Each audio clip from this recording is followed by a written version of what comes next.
Bonjour, dans cette vidéo, je vais aborder les techniques de communication.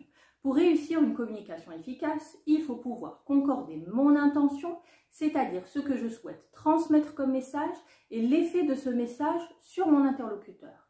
Cette concordance consiste à clarifier mon objectif initial, à qui je m'adresse, quel discours je devrais tenir, quel argument je devrais citer et à adapter le fond et la forme de mon message à cet objectif.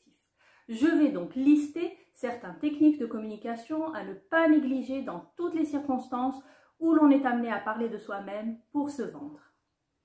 Eh bien, tout d'abord, nous avons la communication paraverbale, qui fait référence à l'aspect vocal, à ce que le recruteur entend. Et elle représente 38% des éléments qui influencent la communication.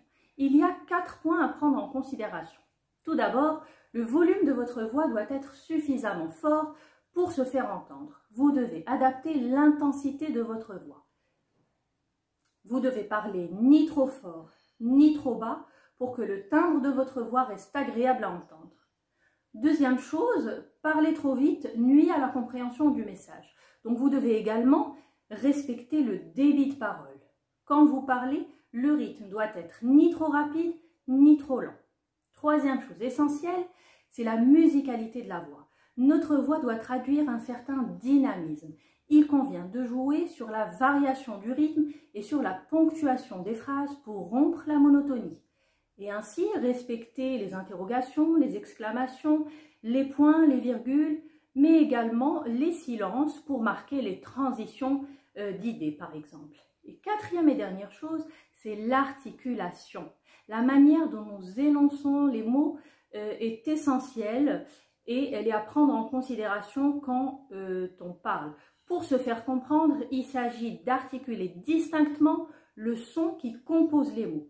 Et ici, rien de plus simple que de s'entraîner et lire à haute voix des textes en essayant de bien prononcer les mots et de bien articuler pour roder la machine. La deuxième dimension est la communication non verbale, qui fait référence à l'aspect visuel, à ce que le recruteur voit, à ce que vous faites, à votre attitude. Elle représente 55% des éléments qui influencent la communication. Ici, en l'occurrence, vous êtes assis devant votre caméra, vous êtes censé avoir vérifié la qualité de l'image, du son, l'éclairage, la prise de vue, etc. Tout va bien, mais ce n'est pas tout. Il y a encore 2 éléments que j'aimerais souligner. Tout d'abord, le regard. Vous devez établir et maintenir un contact visuel avec votre interlocuteur ou vos interlocuteurs si vous êtes devant un jury. Évitez de naviguer sur Internet ou de lire votre discours sur votre écran, car cela est facilement remarquable. Concentrez-vous sur votre interlocuteur et regardez-le comme s'il était en face de vous. Deuxièmement, la gestuelle. Elle vient animer notre présentation. Les gestes, les expressions du visage sont là pour renforcer et appuyer notre message verbal. Donc ne pas hésiter à s'exprimer en utilisant des gestes, mais tout en gardant une attitude naturelle.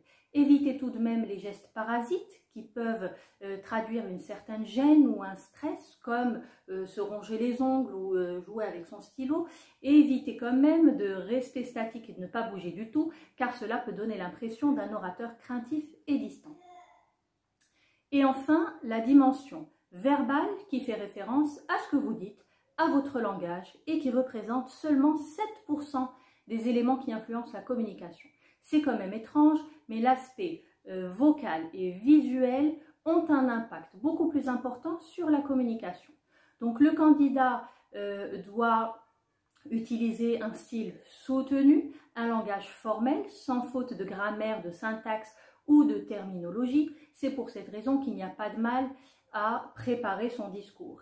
Les idées doivent être structurées, claires, logiques et le choix des mots appropriés. Voici la règle des 5 C pour que votre message verbal soit efficace. Donc le message doit être court, concis, clair, complet et compréhensible. Court parce qu'il ne sert à rien de dire trop de choses quand on peut le dire en moins de mots, en moins de phrases. Comme on dit en anglais, less is more. Trop de paroles introduit le doute et augmente la chance de se tromper. Concis, Il faut aller droit au but, à l'essentiel, sans trop s'étaler dans les introductions. Clair, plus le message est clair, plus il est percutant. Donc utilisez un langage simple, sans détour. Complet, évitez les zones d'ombre et de suspicion. Et enfin, compréhensible, évitez de pousser votre interlocuteur à fournir un effort pour vous comprendre. Merci de votre attention et à très bientôt.